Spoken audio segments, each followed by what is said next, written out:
Hello guys, मेरा नाम है शुभम और आज के इस वीडियो में हम जानेंगे नर्वस सिस्टम के बारे में।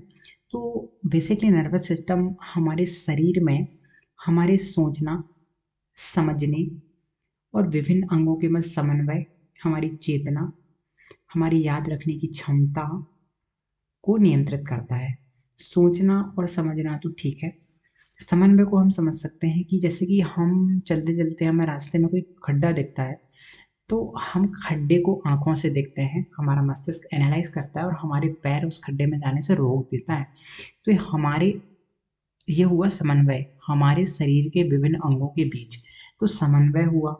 चेतना, चेतना को आप समझ सकते हैं कि जैसे मीठा खाना स्वास्थ्य के लिए बुरा है, लेकिन आपकी इच्छा होती है, ये आपका मन है, और एक अंदर से एक चीज कहती है कि नहीं खाना है। वो आपकी चेतना है, वो आपकी कॉन्शियस है। तो चेतना और याद रखने की क्षमता, ये सारी चीजें कंट्रोल होती हैं हमारी तंत्रिका तंत्र या नर्वस सिस्टम से। और नर्वस सिस्टम को समझने के लिए हम इसको इसको बेसिकली 3 पार्ट में बांट सकते हैं। कौन से वो पार्ट्स हैं? तो वो पार्ट्स हैं केंद्रीय तंत्रिका तंत्र, दूसरा परिधीय तंत्रिका तंत्र और स्वायत्त या स्वचालित तंत्रिका तंत्र। इन 3 पार्ट्स में हम अपने नर्वस सिस्टम को बांट सकते हैं। तो ये उसका बेसिक्स हो गया। इनके बाद में प्रत्येक के फंक्शंस को हम अलग इंडिपेंडेंट वीडियोस में देखेंगे। तो सबसे पहले हम देखते हैं केंद्रीय तंत्रिका तंत्र या सेंट्रल नर्वस सिस्टम के बारे में कि सेंट्रल नर्वस सिस्टम है क्या और इसके क्या पार्ट हैं, किन पार्टों में हम इसको बांट सकते हैं। तो अब हम देखते हैं केंद्रीय तंत्रिका तंत्र के बारे में। तो केंद्रीय तंत्रिका तंत्र को बेसिकली हम 2 पार्ट्स में बांट सकते हैं। पहला पार्ट है मस्तिष्क और दूसरा मेरुरज्जु। मस्तिष्क ब्रेन, मेरुरज्जु स्पाइनल कॉर्ड। इनके फंक्शंस क्या हैं, इनको हम आगे देखेंगे। तो अब हम इसमें से उठाते हैं अपना क्या, ब्रेन को, है ना। तो ब्रेन को अब हम समझते हैं। तो ब्रेन जो है, पुरुषों और महिलाओं के ब्रेन में कुछ डिफरेंस होता है, और वो डिफरेंस है उनके वजन का।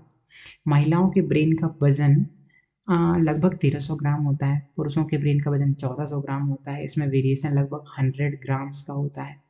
ठीक है। हमारा मस्तिष्क हमारे बॉडी वेट का लगभग 3% और आकार का लगभग 3% एरिया कवर करता है। और जब एक शिशु का जन्म होता है तो मस्तिष्क का आकार उसके पूरे शरीर का 1/4 होता है, 25%। और 6 वर्ष की आयु तक उसका आकार बढ़ता है, और 6 वर्ष के बाद मस्तिष्क का आकार स्थिर हो जाता है। मस्तिष्क में हमारी लगभग 1 अरब न्यूरोनल सेल्स होती हैं। ये न्यूरोनल सेल्स हमारी बॉडी फंक्शन के लिए जिम्मेदार हैं। जैसे कि पैर का पैरालाइज्ड हो जाना, उस पैर को कंट्रोल करने वाले न्यूरोनल सेल्स का डैमेज हो जाने को प्रमाणित करता है।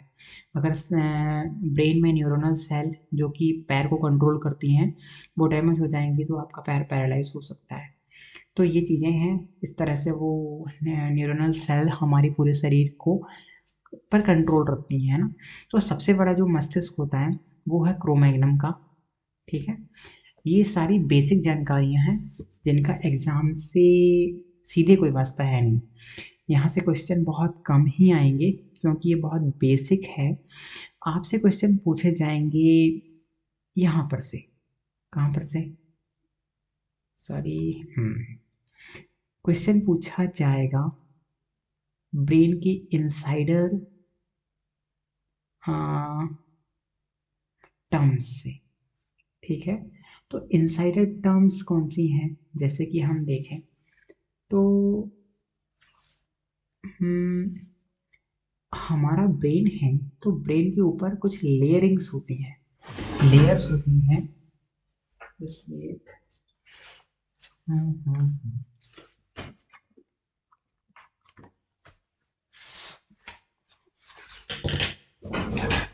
ठीक है। हमारा जो ब्रेन है वो हमारे ब्रेन के ऊपर एक लेयर्स पाई जाती हैं जिसकी सुरक्षात्मक लेयर होती है, सुरक्षा के लिए लेयर्स होती हैं। इस लेयर को हम कहते हैं मेनिंजेस लेयर। तो मेनिंजेस लेयर ब्रेन की सुरक्षा करती है बाहरी आघातों से। मेनिंजेस लेयर 3 लेयर्स में मेनिंजेस लेयर 3 लेयरों से बनी होती है। पहली लेयर को हम कहते हैं ड्यूरामीटर, दूसरी लेयर को हम कहते हैं एरेक्नोड, तीसरी लेयर को हम कहते हैं पायोमीटर। पहली और दूसरी लेयर के मध्य और दूसरी और तीसरी लेयर के मध्य एक फ्लूइड भरा होता है। इस फ्लूइड को हम कहते हैं सेरेब्रो स्पाइनल फ्लूइड।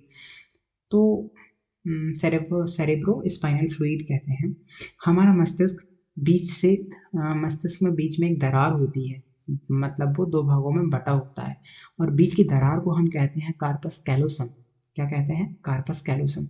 तो ये हुए कुछ इंपॉर्टेंट पार्ट्स जहां पर से क्वेश्चन सीधे पूछे जाएंगे। पहला, मस्तिष्क। मस्तिष्क के ऊपर एक लेयर होगी, उस लेयर को हम कहेंगे मेनिंजेस। मेनिंजेस लेयर 3 लेयर्स से बनी है। पहली लेयर को हम कहते हैं ड्यूरामीटर, दूसरी लेयर को हम कहते हैं एरेक्नोड, तीसरी लेयर को हम कहते हैं पायोमीटर। इसके बाद इन लेयर्स के ऊपर सुरक्षा के लिए क्या होती है? खोपड़ी। खोपड़ी को कहते हैं हम क्रेनियम बॉक्स। ठीक है, क्रेनियम बॉक्स। और इसके बाद मस्तिष्क, अंदर से मस्तिष्क दो भागों में बटा होता है, बीच में एक दरार होती है, दरार या गरारी कह सकते हैं, है ना? तो ये दरार होती है, इस दरार को हम कहते हैं कार्पस कैलोसम। तो ये हुए हमारे इम्पॉर्टेंट की पॉइंट्स। कौन से की पॉइंट्स? इन्हें आपको याद रखना है। यहाँ पर से एग्जाम में सीधे क्वेश्चन बनेंगे। मेनिंजेस लेयर, मेनिंजेस के 3 पार्ट, 2, 3। ठीक है, इन लेयर्स के बीच में कौन सा लिक्विड होगा भैया? तो लिक्विड होगा सेरेब्रो स्पाइनल फ्लूइड। कौन सा फ्लूइड? Cerebro spinal fluid. इसके बाद कार्पस कैलोसम। क्या है ये? मस्तिष्क दो भागों में बटा होता है, बीच में एक दरार होती है, इस दरार को हम कहते हैं कार्पस कैलोसम। ठीक है, तो ये थे इम्पॉर्टेंट पॉइंट्स। इसको हम फिर से बता देते हैं कि एग्जाम में क्या क्या इम्पोर्टेंट है। ब्रेन है, ब्रेन। ब्रेन में मेनिंजेस लेयर इम्पॉर्टेंट है। मेनिंजेस लेयर किन 3 लेयर से बनी है वो इम्पॉर्टेंट है। इन लेयर्स के बीच में कौन सा फ्लूइड भरा है वो इम्पॉर्टेंट है। ठीक है, बाहर की खोपड़ी को क्या कहते हैं? क्रेनियम बॉक्स कहते हैं, ये इम्पॉर्टेंट है। और मस्तिष्क में दो भागों में बटा होता है, बीच में एक दरार होती है, इस दरार को क्या कहते हैं? इस दरार को कार्पस कैलोसम कहते हैं, ये इम्पॉर्टेंट है। तो आपको ये वीडियो पसंद आती है, वीडियो अच्छी लगी, तो आप हमारे चैनल को लाइक शेयर एंड सब्सक्राइब कर सकते हैं। वीडियो पसंद आए तो मत करिएगा।